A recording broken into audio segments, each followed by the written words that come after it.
But now I'm very excited. I spoke to this gentleman before on the show. Let's say hello to Martin from Brotherhood of Man. Hello.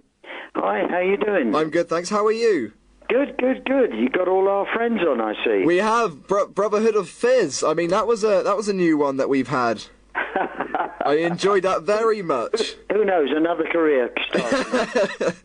Now, I've got to say, surely, I mean, kind of around this time, I guess you do a lot of these kind of interviews and shows like that, because when you say to people, Eurovision Song Contest, they always kind of say Brotherhood of Man and Bucks Fizz and stuff like that. So, is it kind of a good thing for you to be associated with such a kind of incredible, fun competition? Absolutely. I mean, we wouldn't have it any other way.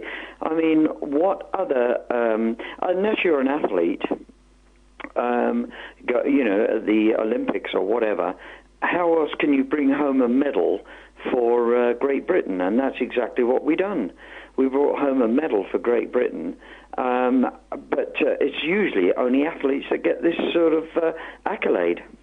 And I mean, with Brotherhood of Man, I mean, it was all kind of about your dance moves, your outfits, and I mean, your songs were so catchy. You had 3 number ones in the UK, which, I mean, that's incredible to look back on, in your career. Did you ever expect Brotherhood of Man to become so huge like they were? Well, when you write a song, we started back in, you don't even want to know about when we started back in the early 70s. I mean, and we had hits before Saviour Kisses, but you never realise when you write a song whether it's going to be a mild hit, a big hit, a world hit, this hit or that hit. You just never know. 1, 2, 3, 25. You just never know what it's going to be. And we are just so humbled the fact that today, 42 years on, we're coming up to our 43rd year altogether, the same original band. I mean, we're very humbled the fact that people come and see us, and we do the concerts we do. I mean, obviously, when you're performing the shows, and obviously, I guess when you do your Save Your Kisses for Me, do you kind of give people what they want? Obviously, the routines, the outfits. Do you still wear those kind of 70s flares? Yeah, we still do a routine. We still do a thing. We surprise people at the end of the show.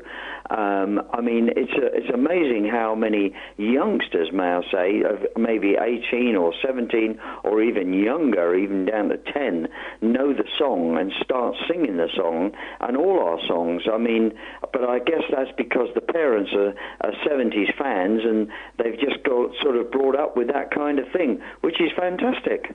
Now, what I would love to ask you, how would you kind of say the Eurovision Song Contest has changed from 1976, when you won it for the UK, to 2014 now? I mean, how would you say it's changed? Well, before we won the Eurovision. I mean, everybody basically stood there in their little frocks or their suits, and they done their song, very nicely. ABBA came along, and they had, what did they have? They dressed up. They didn't move, but they dressed up, which was the first person to dress up out of being in a traditional dress or suit or whatever. And then, of course, teaching came back, and it went to, that's 1975.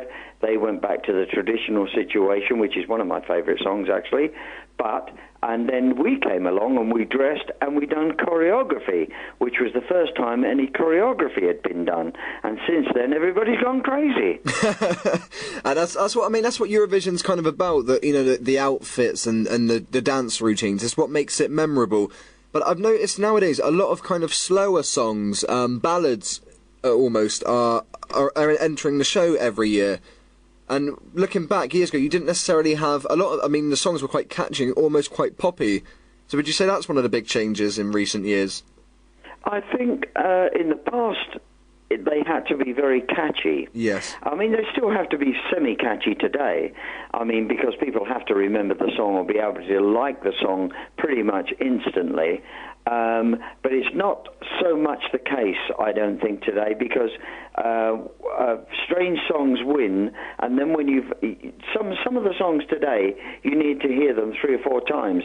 And funny enough, I was saying on another show today, the mere fact that a lot of the songs today, they have that prelude, like the last, what was it, last night they had X amount of songs, and on Tuesday or whatever it is, they had X amount of songs, which are all put out there for people to hear and listen.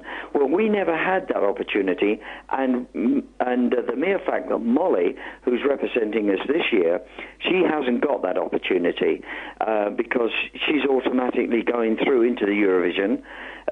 So I think everybody should be absolutely get that airplay.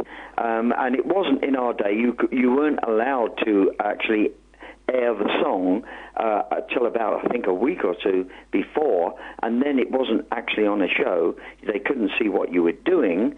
They just heard the song, and in fact, I think that was even limited. But today, it's a pretty open situation. So do you think the fact that Molly is unable to perform her song in any of the semi-finals, is that kind of an advantage or a disadvantage to her? Do you think if she had the opportunity to perform live in the semi-finals, it will give people that chance to hear the song once, and then when they hear it again in the final, say, oh, that's the one I liked, and kind of remember it? Do you think it's a disadvantage for her? I think that would be an advantage. Right. Well, it could go either way. Yeah. Either, oh, I've heard the song, I did like it, now I've heard it 2 or 3 times, I don't like it. I mean, there's swings and roundabouts there. But I think the people that automatically go through, like Molly, like the Great Britain, I think the fact that they should actually have the same as everybody else and get aired, win, lose or draw, at least everybody's had the same. But of course Molly hasn't really been heard unless the radio stations have been playing her, of which is a little bit, in my opinion, a little bit of a disadvantage. Now, in your opinion, I mean, in the last couple of years we've had kind of established people like Engelbert Humperdinck and Bonnie Tyler representing the UK. Now, when you found out these people were representing us, did you kind of think that was a good thing or a bad thing? Because, I mean, they're already established artists, and years ago we used to get to choose who we were sending over to Eurovision. So do you think having Engelbert Humperdinck and Bonnie Tyler was kind of a good thing or a bad thing? I think it was a good thing. I mean, Engelbert is a worldwide star, obviously, as everybody knows.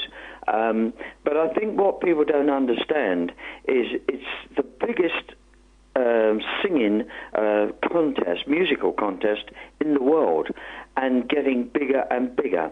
I mean, when we done it, it was something like 500 million people viewing. Now today, I think it's 100 million viewing. I mean, so it can't all be bad. But I think it's a great show to have every year because it's the only spectacular we have every year. I mean, we used to have a lot of variety shows in Great Britain on television, but today we don't have that. So I think it's a one, as my partner Lee always says, it comes around like Christmas once a year, and I think we should all embrace it and enjoy it and watch it for what it is. And I mean, upcoming projects for yourself, I guess you're always on tour, you're always doing special gigs with the band still? Oh, absolutely. We're always doing shows and concerts, and, we're off to Germany to do one of our own TV shows there, and, we do 5, 6 of our hits and so forth and so on. We're off to Holland, Latvia. We're over to Latvia. I mean, I would have never have guessed in 40 or 2 years later that we'd still be doing this. I mean, people can go to your website, www.brotherhoodofman.co.uk, and they can find out all the information on kind of tour dates, your biography, and your upcoming music. Absolutely. It's all on the website, as you just said there, www.brotherhoodofman.co.uk. If they go there, they can see everything, they can hear everything, see what we're doing, how it was in the beginning, and how it is now. Martin, it's been an absolute pleasure having you on the show. Thank you so much for joining us. You're welcome. It's a pleasure to be there. And we'll speak to you very soon. Thank you very much. Take care, and we wish Molly the best of luck. Thank you, Martin. Take care. Bye-bye. Bye-bye.